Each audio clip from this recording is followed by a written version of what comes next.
Halo, jumpa lagi dengan Ibu Vi. Kali ini Ibu Vi akan membahas tentang bagaimana keputusan manajemen di dalam memproses retur barang. Nah, perlu kita ketahui ya, retur barang itu adalah bagian dari pelayanan purna jual. Ya, setelah penjualan itu biasanya tidak langsung terima uang selesai. Ada juga kondisi yang disebut pelayanan purna jual yang disebut retur barang. Nah, di dalam retur barang ini adalah keputusan manajemen dalam strategi marketing yang dapat menaikkan omset, namun juga bisa malah retur barang menurunkan omset. Ya, dari kebijakan retur barang tentu saja harus memperhatikan produk, memperhatikan kualitas, memperhatikan minat pasar terhadap produk itu, memperhatikan brand yang sudah terbentuk di produk tersebut. Ya, ada banyak juga termasuk harga, margin dari keuntungan produk tersebut. Itu akan mempengaruhi keputusan membuat retur barang ini diperlakukan seperti apa. Oke, kita akan membahas lebih lanjut ya. Tentu saja tentang retur barang ini akan saya hubungkan dengan program Emisoft ya, bagaimana mengimplementasikan macam-macam retur ke dalam program Emisoft. Nah, yuk kita akan membahas tentang retur barang. Yang pertama kita bahas tentang beli putus. Oke, apa itu beli putus ya? Kita ketahui bahwa beli putus itu adalah barang yang dibeli tidak dapat diretur. Ya, jadi istilah tidak dapat diretur ini ya beli ya sudah bayar selesai, tidak bisa direturkan. Ya, mengenai apa hasilnya, apakah produk itu gagal atau produk itu tidak bisa dipakai atau tidak disukai atau membuat kecewa, ya tentu saja supplier atau pemasok tidak memikirkan tentang hal itu ya. Jadi setelah diterima oleh pelanggan ya customer ya udah itu milik customer. Segala keputusan berikutnya tergantung customer. Oke. Ya, tentu saja dengan adanya istilah tidak dapat diretur biasanya terjadi sisi yang mengatakan bahwa konsumen dikalahkan. Ya. Kemudian ada istilah lagi konsumen belanja, resiko, siap kecewa, dan siap rugi. Wah, nggak enak ya dengan kondisi yang seperti ini. Beli barang, tetapi kok tidak tergaransi. Nah, namun tidak semudah yang kita ngomong ini ya. Karena toh sampai hari ini kita tahu bahwa ada saja kebijakan tanpa pelayanan purna jual. Nah, sekarang apa sih? Mengapa sih kok perusahaan menetapkan kebijakan beli putus? Nah, kita harus kenalin ya. Karena dengan pelayanan purna jual juga mengandung resiko juga bagi pemasok ya, bagi supplier ya. Nah, yuk kita kenali dulu kenapa perusahaan menetapkan kebijakan beli putus. Yuk. Alasan untuk penjualan tanpa garansi namun tetap laku. Nah, ini alasan penjualan tanpa garansi tetap laku. Oke, yang pertama, harga barang sangat murah. Betul ya, kalau harga barang sangat murah biasanya nggak garansi. Nah, ini udah umum ya, karena di situ pemasok atau supplier tidak memiliki margin yang cukup besar untuk menerima retur. Karena dengan menerima retur artinya ya menerima kerugian ya, apalagi kalau produknya kurang berkualitas, terus pelayanan purna jualnya kuatnya. Bisa jadi itu barang hanya singgah sebentar ke pelanggan dan kembali lagi. Namun kenapa pelanggan atau customer mau Ya, mereka memang sudah mengambil sebuah risiko karena menganggap barang itu sangat murah, mereka mengambil risiko untuk membelinya. Kemudian biasanya itu karena barangnya afkir sengaja dijual obral. Banyak ya barang-barang branded karena cacat ya atau kotor ataupun tidak presisi sedikit namun tetap bisa dipakai. Nah, seringkali kebijakan perusahaan juga menjualnya dengan cara obral, kemudian dengan satu prinsip tanpa garansi.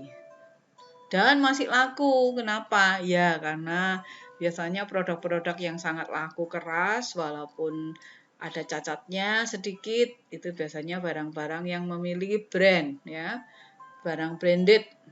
Nah, oke, selanjutnya kita lihat lagi alasan penjualan tanpa garansi tadi tetap laku adalah produk yang tidak memiliki resiko kerusakan dalam pemanfaatannya. Contohnya seperti penjualan voucher handphone, ya pulsa itu biasanya tidak memiliki resiko kerusakan, ya biasanya tidak garansi. Atau nomor telepon, ya nomor handphone itu ya tidak digaransi. Wah, aku nggak cocok, tadi saya pilih nomornya nggak suka, ya nggak bisa karena sudah diambil, dibeli, sudah dibuka ya tanpa garansi lagi, ya nomor itu harus sudah menjadi milik pembeli ya, customer. Kemudian barang yang tanpa garansi tapi tetap laku itu biasanya produk yang sangat rentan rusak dalam proses delivery pun ya, atau ya biasanya itu untuk makanan. Nah, makanan itu kebanyakan ya tanpa garansi ya, khususnya misalkan yang dekor ya, dekorasi seperti kue tar. Nah, itu kalau sudah diterima dalam kondisi bagus ya sudah keluar dari toko udah tidak garansi lagi ya. Oke. Kemudian yang berikutnya juga barang yang terlarang atau melanggar hukum. Biasanya tanpa garansi. Ya. Contoh nih, seperti handphone BM ya, black market. Nah, tentu saja handphone semacam itu ya tanpa garansi. Karena kan pembelanjaannya juga di bawah tangan ya. Nah, seperti itu. Ini yang perlu diperhatikan dan biasanya sih laku karena itu tadi di poin pertama, kebanyakan barang yang tanpa garansi biasanya harganya sangat murah. Itu juga memiliki pasar tersendiri untuk menjual barang tanpa garansi. Namun, tentu saja kalau kita mau untung dan kita mau memberikan pelayanan yang istimewa, tentu saja penjualan kita harus terayomi dengan pelayanan purna jual. Ya, karena pelayanan purna jual itu adalah bagian dari win-win solusi baik bagi pemasok maupun customer. Ya, yuk kita kasih contoh, apalagi ada tagline barang boleh diretur, uang garansi, uang kembali. Ya, sering ya kita dengar tagline ini ya, boleh diretur, garansi uang kembali. Nah, tentu saja bagi pemasok, supplier ya penjualan itu dengan probabilitas resiko kerugian. Dan pastinya harga barang tidak bisa dimurahkan.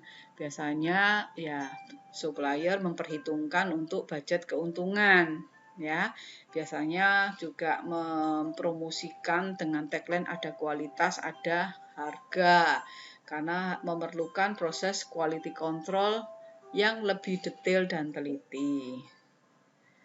Oke, selanjutnya kita akan membuat bagaimana supaya pelayanan purna jual itu tujuannya adalah meningkatkan penjualan. Kenapa kok bisa meningkatkan penjualan? Ya bagi customer pelayanan purna jual itu akan memberikan rasa aman.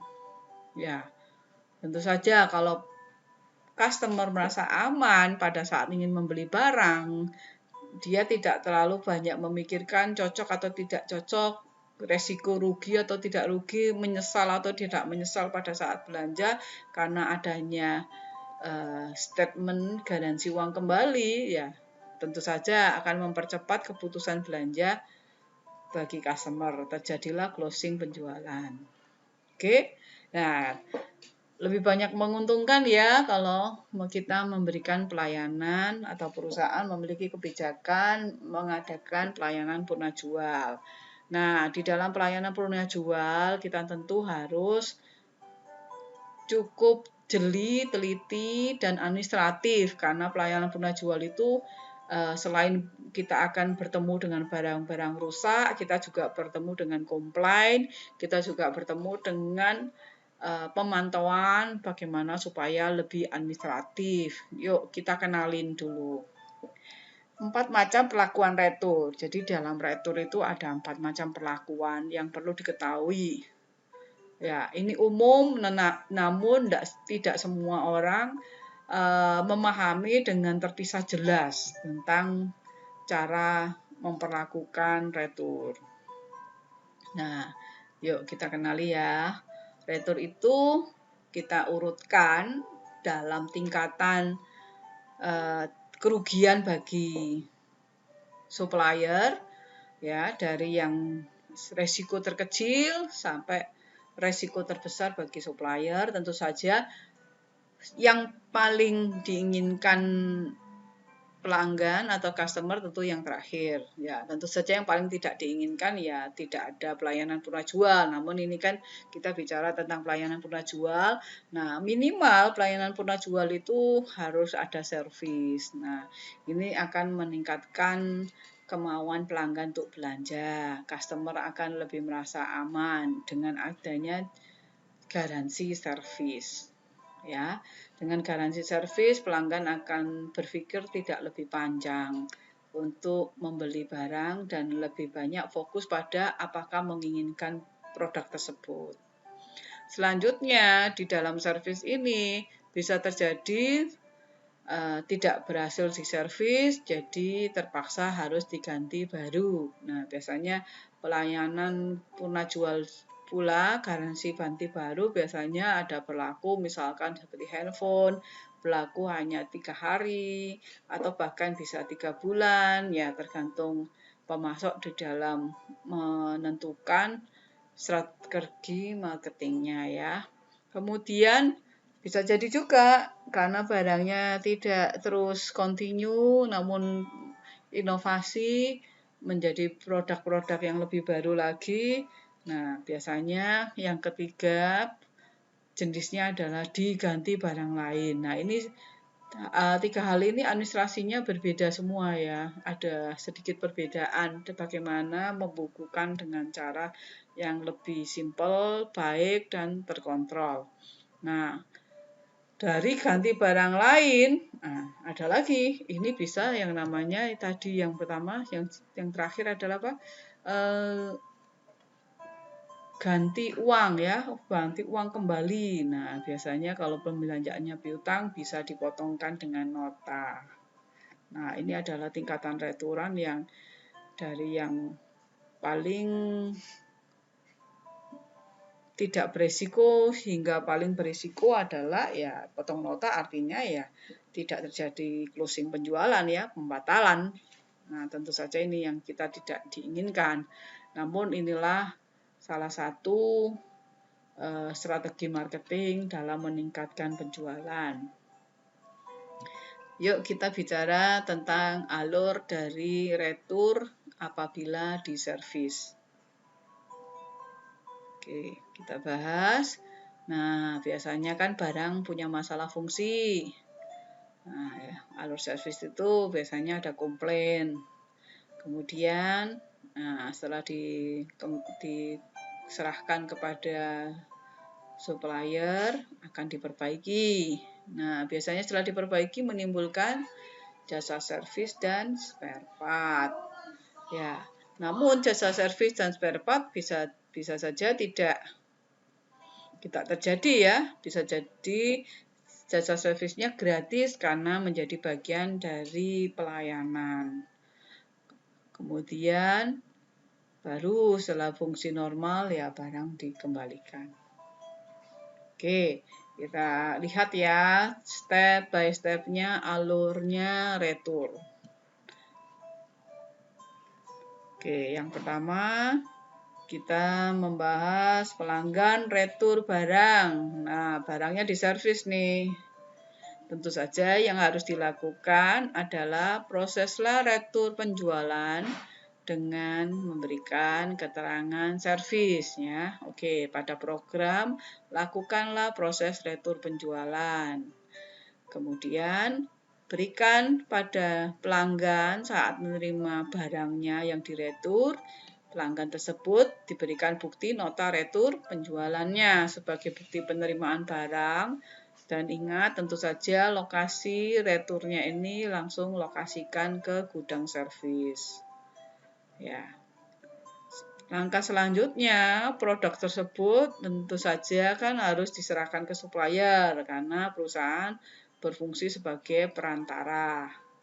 Nah, ini juga bisa tidak karena suppliernya adalah perusahaan atau kita sendiri. Ya, pada saat barang di lokasi gudang servisnya ada karyawan yang bertugas untuk melakukan perbaikan atau pengetesan untuk melakukan servis sendiri. Nah, itu kalau kita berfungsi sebagai supplier langsung. Namun kalau berfungsi sebagai distributor, nah kita sebagai tangan kedua pasti menyerahkan barangnya ke supplier. Nah, di dalam proses menyerahkan barang ke supplier, agar tetap tercatat di data kita, pindahkanlah stok itu dari gudang servis ke gudang supplier atas nama supplier tersebut. Tujuannya adalah supaya kita bisa mantau barang apa saja yang sudah kita serahkan kepada supplier. Oke, selanjutnya ya, langkah berikutnya yang kedua, kita bicara bagaimana nih prosesnya servis ke supplier. Nah, tadi sebelumnya kita membahas tentang proses yang dilakukan adalah mutasi stok servis ke gudang supplier. Nah, tentu saja saat menerima kembali barang yang dari servisan, ya kita akan terimanya dengan memproses pindahkan stok dari gudang supplier ke gudang servis. Nah, dari sini udah selesai. Nah, pengecekan accounting atau administrasi ya harus punya target lokasi suppliernya sama dengan 0, tidak ada atau kosong. Itu artinya bahwa barangnya sudah dikembalikan oleh supplier. Kalau masih ada stok, artinya stok kita yang kita returkan ke supplier untuk diservis masih ada di sana. Jadi supplier masih punya tanggungan barang yang harus diservis. Selanjutnya, yang ketiga kita membahas tentang bagaimana alurnya servis ke supplier dengan ganti barang lain. Ya, prosesnya jika supplier mengganti barang lain, jadi bukan barang yang diserviskan tadi sebelumnya, namun karena suatu hal, jadi supplier tidak mengembalikan dengan barang yang sama, dia mengganti dengan barang lain, maka yang perlu dilakukan adalah proses penerimaan barang penggantinya tadi dari pemasok itu proses rekonsiliasi plus ya pendebetan ya di lokasi stok pemasok ya. Jadi kalau kita proses nanti program Emisoft, proseslah di rekonsiliasi pendebetan. Nah, kenapa tidak dimasukkan di proses pembelian barang? Nah, apa bedanya? Ya, perbedaannya kalau di lokasi transaksinya pembelian barang, maka di sana akan mengandung tagihan. Kenapa kita lakukan di proses rekonsiliasi? Perbedaannya sama-sama memasukkan barang, sama-sama barangnya masuk di stok kita. Hanya bedanya kalau di proses pembelian barang akan terjadi tagihan. Sedangkan di proses rekonsiliasi pendebetan tidak terjadi tagihan. Hanya perlu mengisikan berapa harga pokok barang yang didebetkan. Ya. Nah, untuk membalanskan produk yang diterima ini, tentu saja barang yang sudah diserviskan ke supplier nggak akan kembali ya. Karena sudah digantikan dengan barang lain. Nah, tentu saja barang yang tidak akan kembali ini harus diproses rekonsiliasi minus ya, dikreditkan. Ya sama, kembali lagi ingat lokasinya harus di lokasi si pemasok tersebut, ke lokasi supplier tersebut supaya barangnya jadi nol, tergantikan oleh barang yang direkonsiliasi debit. Nah, dari sini secara lokasi stoknya pemasok atau supplier sudah tergantikan, yang ini nol, yang ini nambah 1 ya, jadi tetap sesuai. Nah, tentu saja lokasi yang sudah bertambah ini barangnya milik pelanggan, tentu saja harus kita kembalikan ke pelanggan. Caranya adalah pindahkan stok dari gudang pemasok ke lokasi gudang servis. Kemudian call pelanggan, telepon, kasih tahu bahwa barangnya sudah digantikan dan proseslah penjualan saat memberikan barang ke pelanggan. Ya, demikian prosesnya di program EmiShop supaya bisa dipahami. Nah, bagaimana kelanjutannya untuk proses customer-nya? Ya, kita lanjut. Nah, untuk pengembalian barang retur yang diservis tadi ke customer, ya itu dengan cara lakukanlah proses penjualan dengan keterangan penukaran retur. Nah, dari data ini kan berarti di pelanggan terjadi 2 transaksi. Sebelumnya waktu menserviskan, proses terjadi retur penjualan. Nah, saat pengembalian barang terjadi proses penjualan barang dengan keterangan retur, maka kedua nota jual dan retur ini harus dilakukan adjustment pelunasan. Nah, tujuannya apa? Ya, tujuannya supaya dua nota ini tidak timbul sebagai tagihan ataupun sebagai pengurang tagihan lagi, karena ini sudah jelas barangnya hanya ditukar, jadi proses retur ini sudah dikembalikan dengan proses penjualan. Selanjutnya, apabila terjadi perbedaan barang dan harga, tentu ada selisih ya. Ya, lakukanlah proses agar sampai habis transaksi ini tidak menjadi tanggungan lagi. Lakukan proses bad debt dengan cara boleh pengembalian uang atau harus bayar kekurangannya. Ya, ini sebagai note, tentu saja sesuai kebijakan perusahaan. Namun pada umumnya retur itu jarang mengembalikan uang karena itu merupakan kerugian bagi pemasok. Biasanya kebijakannya adalah disuruh menambah barang lain atau memang ditukarin dan tidak ada selisih uangnya. Nah, prosesnya kelebihan tadi menjadi pendapatan perusahaan. Nah, bagaimana jika biasanya kurang bayar? Ya, tergantung sesuai kebijakan perusahaan. Bisa jadi juga menjadi kerugian perusahaan atau kewajiban pelanggan untuk membayar selisihnya. Oke ya, kita akan membahas berikutnya. Seperti ini loh, kalau alur servis itu ganti barang baru. Nah, sekali lagi barang masalah fungsi. Nggak bisa diperbaiki nih. Oke, barangnya dipindahkan ke lokasi barang rusak. Nah, bagaimana setelah dilokasikan barang rusak? Ya, tentu saja bisa diajukan proses kerugian atau ya diklaimkan ke supplier. Siapa tahu supplier bisa memotongkan nota atau diganti barang lain. Nah, untuk pelanggan juga lakukan proses ganti barang baru karena barangnya sudah rusak, tidak bisa diperbaiki. Nah, cara ganti barang barunya ya ada 2 macam, ambil dari stok yang ada atau siapa tahu dapat penukaran dari supplier. Jadi penggantian barang baru ke pelanggannya bisa terjadi akibat oleh 2 hal ini. Selanjutnya, tentu saja barangnya diserahkan kepada customer. Oke, ya kita akan pelajari lebih lanjut proses penukarannya. Bagaimana step by step proses retur, ya. Kita akan lanjutkan di video berikutnya. Sampai jumpa lagi di video step by step retur. Terima kasih.